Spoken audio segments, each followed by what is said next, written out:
is enough said. What's up, Heat Nation? Happy Wednesday, guys. Hump day. Your boy Ernest here, back with another Miami Heat Talk video. Would really appreciate it if you guys can like, share, subscribe. We push into 6,000 subscribers now together. Let's go on another Miami Heat Talk adventure. Got a great episode for you today, you guys, as I always try to do. But before we get to the topic, I want to talk about last night's game. The Miami Heat defeat the Golden State Warriors 114-98. This was a win that we desperately needed, you guys. We were coming to this game into the ninth seed, losing 2 straight without Jimmy Butler. Things were, 3 straight with his first game, but technically we're on a 3-game losing streak. Jimmy Butler with the whole trade saga demand that's going on. You can tell it's been getting to the team. The last 2 losses we had, you can just see that the team looked distracted. So I'm glad the Heat were able to pull off this dub. Now, it would have been nice if the Heat were able to get the dub against the Kings going into a second overtime. But you know what? It is what it is. You can't control the past. But this was a great game because you played against Golden State's heavy hitters. Steph Curry, Draymond Green were out there, and you were still able to pull the dub without Jimmy Butler. And you were also still able to get the win without Tyler Hero having his normal, usual great games. You know, Tyler Hero was dealing with some knee inflammation. He ended up playing. Shout out to Tyler Hero, has not missed 1 game this season, definitely showing his durability, but he only gives you 14 points last night. He does give you 8 rebounds and 3 assists, 4 for 14 for the field, 3 for 9 from the 3-point land, but mad respect for Tyler Hero to show you that he has guts and plays this game. You also get a great game from Bam Adebayo, 19 points, 9 rebounds, 5 assists, 2 steals, a block.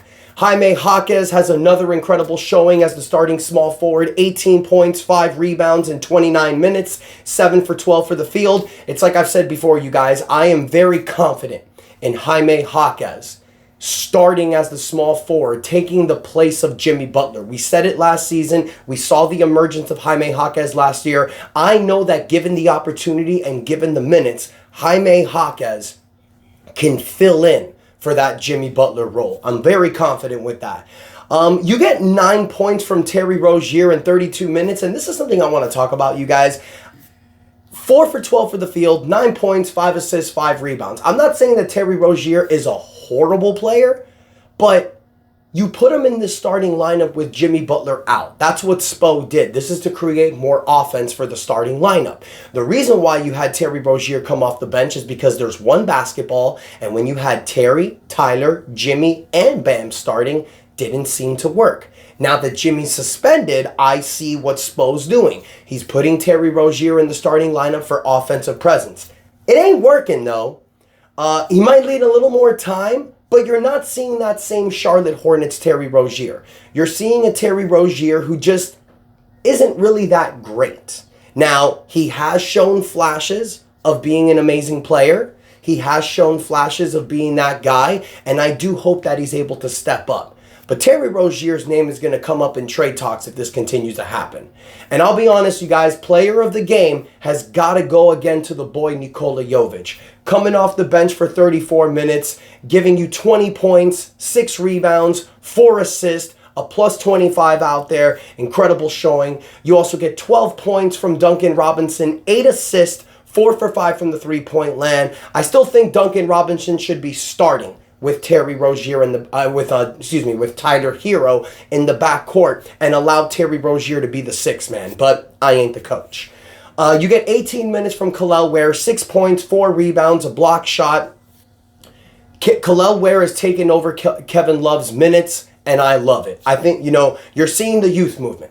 Now that Jimmy is suspended, you're seeing the youth movement move forward. I'm loving it. I think this should be the way it goes. Alec Burks also sees some time yesterday, gives you 25 minutes off the bench, 11 points, 4 rebounds. Look, Alec Burks needs to continue to play. Now that we don't have Jimmy Butler, and now that apparently Terry Rozier is starting, you need firepower for offense coming off the bench. That's Alec Burks. Alec Burks needs a role on this roster, especially with Jimmy not here. We need a guy that we can go to like a microwave off the bench, kind of like a Vinny Johnson back in the days with Detroit in the 80s. You need a guy that can come off the bench that you can give the ball to and that can score. That's Alec Burks. So I think the rotation was nice yesterday without the fact of having Terry Rozier starting. I think I like the lineup. I like the changes. I like the rotations. I love Kel'el Ware and Nikola Jovic coming off the bench as a firepower 1-2 for the big man as your center power forward. Nikola Jovic can play multiple positions. He can play with the ball in his hands. I think it's working. This youth movement, you guys, is working. And this win last night propelled the Miami Heat from the 9th seed. And ladies and gentlemen, we are now back to the 6th seed. We are officially not a play-in team as of today. You have an 18-17 record. You have winnable games coming up. This Miami Heat team needs to put their head down, move forward, and continue to fight. Because even though we're on a road trip, you have winnable games coming up against Utah. That's a revenge game. You got to get that game back. You got a game against San Antonio, the Lakers. These are winnable games. Are all of them going to be dubs for the Heat? Absolutely not. But the Heat can come up if the Heat can come off this road trip with at least a 3-3 record for these 6 games. I'll be happy with that because that's what we're seeing. We're seeing a youth movement. We're seeing the Bam and Tyler era. It's gonna get better. I promise you guys. But one thing the Miami Heat need to accomplish is putting the right pieces around Tyler Hero and Bam Adebayo. Don't make the same mistakes that you made during the Jimmy Butler era. It's going to take some time. But one piece that you could start focusing on for this season is who are you going to trade and get back for Jimmy Butler? And that's the topic that I want to go to, you guys, because I got some stuff to talk about with this because Jimmy Butler, this whole drama process, it's very confusing and I'm not really understanding what's going on. Because Jimmy Butler first, and I know we're going back in history, you guys, but let's go ahead and go on memory trail. The beginning of December, it was reported by Shams that Jimmy Butler would prefer a trade before the deadline. He didn't request a trade. He would prefer a trade, but he's willing to stay with the Miami Heat if they don't trade him. Shams posts it. Bernie Lee, Jimmy Butler's agent, claps back at him, basically calls it bullshit. Shams goes on First Take and says, no, it's real. It's vetted. And then we hear a report from Pat Riley saying this is too much distractions. We will not trade Jimmy Butler. Oh, and excuse me, one thing I forgot to leave out. Shams also reported that Jimmy Butler had preferred destinations: Phoenix, Golden State, Houston, and Dallas. Then Pat Riley comes out and says, too much distractions, we ain't trading him. Then Jimmy Butler turns his ankle. And apparently he's out for an illness. He misses 2 weeks with the team. Okay, fine. Then he comes back and puts that bullshit performance against the New Orleans Pelicans and the Indiana Pacers, where he scores a total of 18 points those 2 games. Which you think, all right, this is Jimmy coasting. This is what Jimmy Butler does during the regular season. Then he goes on this interview after the game, post-game, and he basically says that he's lost his joy for basketball, which he cannot get back playing with the Miami Heat. He's happy off the court, but he's not happy on the court, which makes absolutely no sense. But fine, he requests a trade. Cool. You want out? Get the F out. That's cool, bro. I love you. Thank you so much for the memories. But if you ain't willing to bust your ass and work hard on the court as a Miami Heat player, it's like what the classic band NSYNC said. Bye, bye, bye. Whatever, bro. You want to leave? Go. Then Jimmy Butler says, I'm still in my prime. I can still help a team compete. Trade me anywhere. I prefer to go anywhere besides the Miami Heat. This was reported where Jimmy says he preferred to play with any of the 29 teams. The Miami Heat were getting calls from multiple teams. All the offers were trash, which the Heat suspected. Jimmy Butler's creating this diversion, creating this drama. It's going to be an issue trading him. The Heat know that. But it sounds like that the Miami Heat were actually having trade conversations with 2 specific teams. And I did report this a few days ago.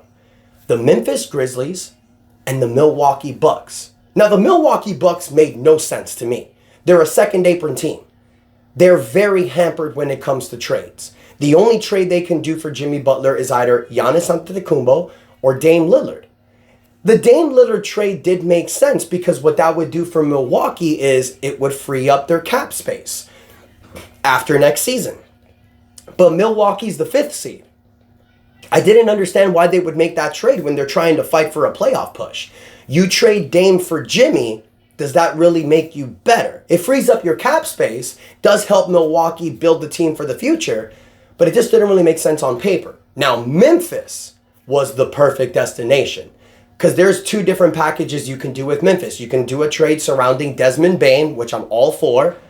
Doubt Memphis would do that, but Memphis has a lot of young pieces that can help this Miami Heat team, like a Brandon Clark, like a Marcus Smart, like a Luke Kennard. You can grab those players, package them in an offer for Jimmy Butler. Jimmy goes out west, is able to help Memphis, and that's a legitimate contender. And it also gives the Miami Heat pieces to help them with their push for this season. I think Memphis is the perfect fit. However, Jimmy Butler doesn't think so.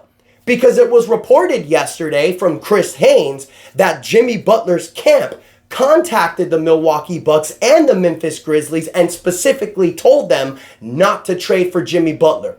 Kind of like what Damian Lillard's agent did back in the 2023 offseason when they were telling teams, if you trade for my client, he will request a trade.